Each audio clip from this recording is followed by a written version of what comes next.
I'm Chen Zonghao. This video is for the FYP project in 2014. The title of my project is on broadcast using coding. As we know, broadcast is widely used in many applications such as radio, the satellite TV. Let's consider this scenario. Say the source node S wants to broadcast a file, which can be divided into C packets to N receivers. Each receiver or sink node, TI, is expected to be able to recover the original file at the end of the process. And in this model, the channel from S to TI has fixed probability of packet reception Qi. Now let's think about how we can optimize this process, that is, to make the number of transmissions needed minimize. Here we propose such a broadcast scheme. For source node S, in each transmission, it generates and broadcasts a packet, which is the random linear combination of the original C packets. For each sink node, it stores all the received packets and tries to recover the original file when it has received C packets, any C packets. Here, note that if the finite field for the coefficients when constructing the packets is large enough, then with high probability, the sink node will be able to recover the original file. Then, when all the receivers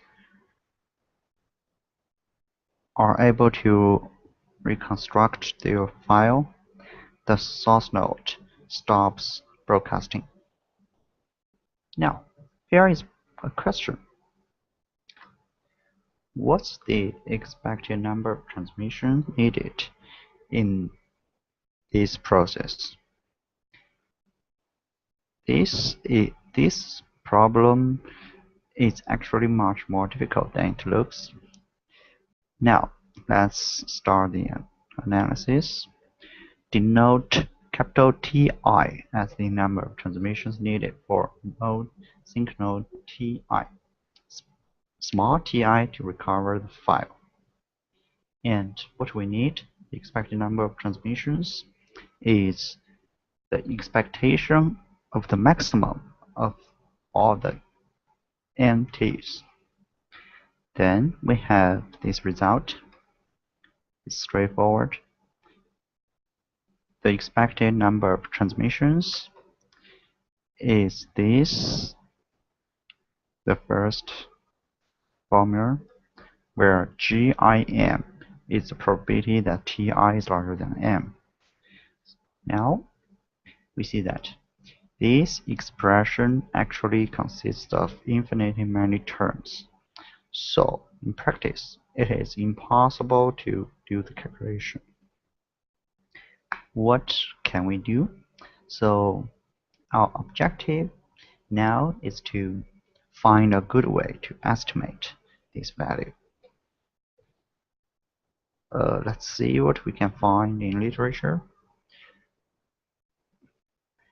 There's a paper in 1996 which is on calculating the expectation of the maximum of n random variables distributed by negative binomial distribution. If you look at our our target expression carefully, you can see that it's actually the maximum of random variables distributed by negative binomial distributions. So according to their result, they have some conclusions for the model with homogeneous channels, which means all the Q's are the same. So here is their result. But you can see it's a symptotic result, and it's only good when n is large enough. What can we do better? A recent PhD thesis shows a new method and gives. Let's talk about the method first.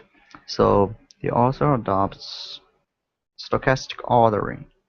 So they use the exponential distribution as a continuous analog of the geometric distribution involved in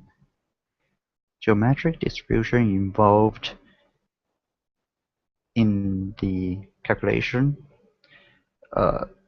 Through this, they are able to give an upper bound and lower bound for the expected number of transmissions for this model.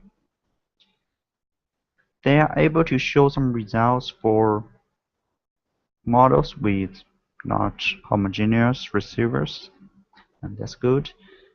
For the model with homogeneous channels, they show this result. This is the lower bound, and the second is the upper bound. Yeah, it looks complicated, but they does not show much experimental results. So here I used MATLAB to do some experiments to verify their result. So we may look at the first two graphs.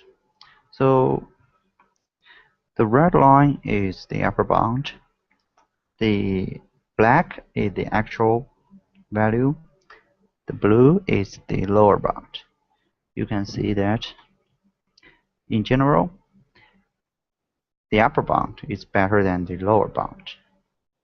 And when Q is small, the bounds are actually tighter. So to verify our observations, we have these three experiments. So they are for fixed C, N, and plot the estimation error versus the packet reception rate. So here we can see that when Q is large, actually when Q is like half or 1/3, the estimation error is actually really large. Say like when Q is like half, the estimation error is like around 30%, which is really not good actually. So, and another result is that when C is large, with larger C and larger N, estimation error is smaller, which is consistent with their conclusion. But we can see that their results don't work for some cases, especially for. Let's come back to the model.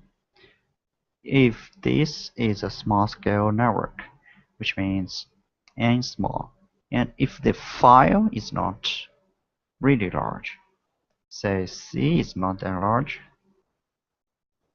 this result may be really bad. And you see that Q is packet reception rate For most of the practical channels, Q is actually close to 1, but here we can see that Q has to be really small to ensure that estimation error is good. It's small, sorry. So in conclusion, these two methods may not work for some practical applications which involve small scale networks and